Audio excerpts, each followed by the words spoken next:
ख़बर ॾींदा हलूं दादू में पैरामेडिकल स्टाफ हलाऊं सिंध पारां पंहिंजे हक़नि लाइ शुरू कयल तहरीक जो सिलसिलो 10 ॾींहं बि जारी। ख़बर मूजिबि सिविल अस्पताल दादू ऐं ज़िले दादू जे सभिनी हेल्थ सेंटर तालका अस्पतालुनि खैरपुर नाथनशाह मेहर जोही ऐं दादू में 2 कलाक OPD जो बाइकाट करण सां गॾु एहतजाज जो सिलसिलो 10 ॾींहं बि जारी रहियो।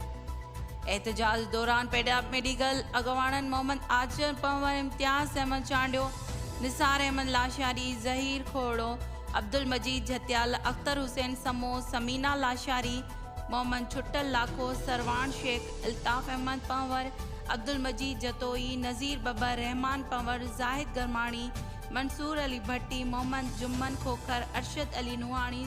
मोहम्मद उस्मान सोलंगी पप्पू काज़ी वज़ीर खान पंवर अब्दुल कादिर नारेजो ऐं ॿियनि चयो त service structure time scale health professional allowance के पगार में मुस्तकिल करण समेत ॿियनि जाइज़ मुतालबनि की मनता लाइ पैरामेडिकल अलाउंस सिंध जे प्लेटफॉर्म तां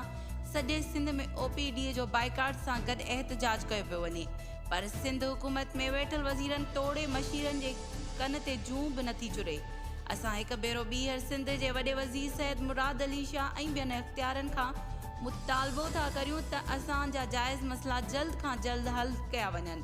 न त ॿी सूरत में एहतजाज जो सिलसिलो जारी रहंदो। रिपोर्ट वज़ीर मल्ला, अमल न्यूज़ दादू।